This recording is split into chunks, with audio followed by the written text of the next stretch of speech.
Hey y'all, so because I thought the stream that I beat the Tower 22 in was full of complaining and negativity on my end, I don't think it would be fun for you guys to watch, so in this video, I'll be going through each of the 3 sections of the level and giving my thoughts on them, as well as detailing my experiences with them. After each section, I'll show the full completion of it before moving on to the next one. Hope you enjoy! The first section was the most enjoyable to me, but also the hardest by far. Having to swing around all of the spike structures was extremely satisfying, especially after I gained more consistency with doing it, but getting to that point was really difficult for me. Something funny and honestly a little dumb about how I played this part is that there's this strat you can do where you hit the toggle orb and jump down to the checkpoint at the start of the level so you don't have to worry about it again, and I didn't do that. I went for the orb every single attempt, instead of saving myself the extra couple of clicks that I did die to a few times. The worst part about playing through this section of the level was that I choked the spike corridors under the red pad 10 times, including once where I hit the pad and failed to reach the platform above, falling to my death. No, where am I? I don't like, no! What do I do? I'm sick. Wait, can I reach the pad here? I can reach it from here, right? Wait, should I try that?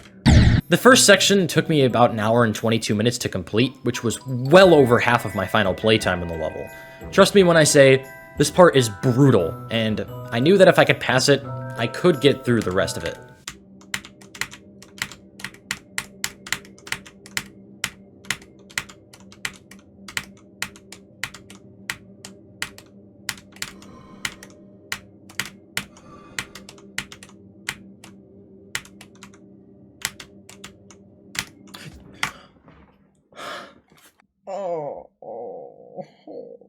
And now I have to do 2 more. Oh my god, okay. Oh. Well, now I'm too deep in. I have to do it now. I have to do the whole thing. Section 2 was honestly just really unfun to me. The entire thing felt really awkward, and even though there was a pattern to everything, it felt very inconsistent and out of my control sometimes. A lot of that is probably my own skill issue, but that's how I felt playing it, so it's worth it for me to bring up. I really didn't enjoy the infinite jump gimmick that much for all the same reasons. The part with the rotating objects felt especially wrong to me just because of the horizontal movement I needed to do while already doing the infinite jumps. It just isn't something I'm used to doing at all, so it felt really strange having to do those types of inputs. The following part of this section wasn't all that bad, but it took me way too long to figure out the strats to make it easier. The second section ended up taking about 33 minutes, which was honestly far longer than it had to be.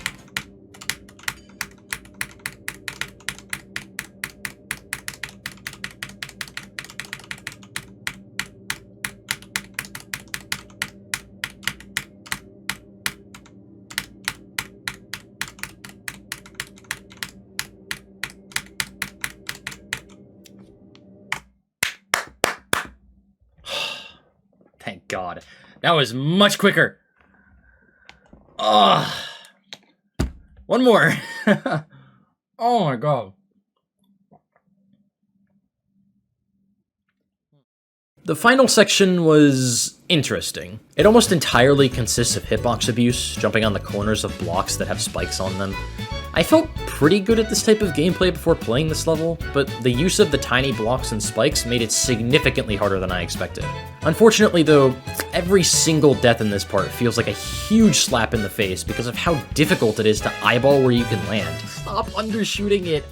I'm undershooting it by, I'm not even, particularly close. Well, okay, maybe that one was a little close, but... It feels like you should be comfortable with this entire section because of how simple the gameplay seems, but it didn't feel that way to me at all, probably because I had been streaming for around 4 hours by this point, and my brain was absolutely fried.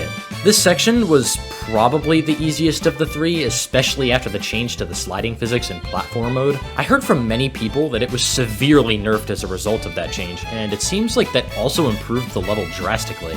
I realized partway through playing this section of the level that taking it slow and not rushing through it like I usually do would allow me to get through it all quicker, and that's exactly what happened, only taking about 26 minutes to complete. My brain is rotting right now. I just keep forgetting the obvious things that I have to do.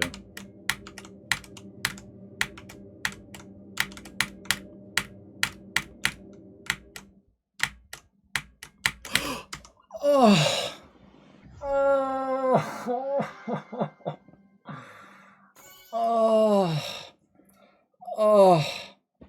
I can't believe I actually just beat I Want to Be the Guy and the Tower 22 in one sitting for the first time. I can't believe I just did that. That was hard.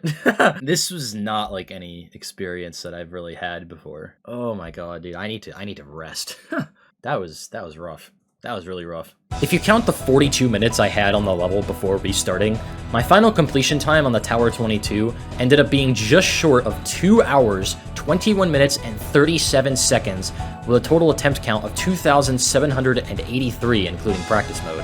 Even though I didn't enjoy playing this level too much, I can appreciate the fact that it gets easier as you progress, and I genuinely believe it was a beneficial experience for me to try beating a platformer level as hard as this. I seriously thought I was just gonna avoid them all, and then I went and beat this and I Want to Be the Guy in the same stream. Crazy how things can change like that. I wanted to try something new with this video for the reasons I stated in the intro, so let me know how you feel about it. I'm curious to hear what you all think about it. And with that, thank you so much for watching, and I will see you in the next one.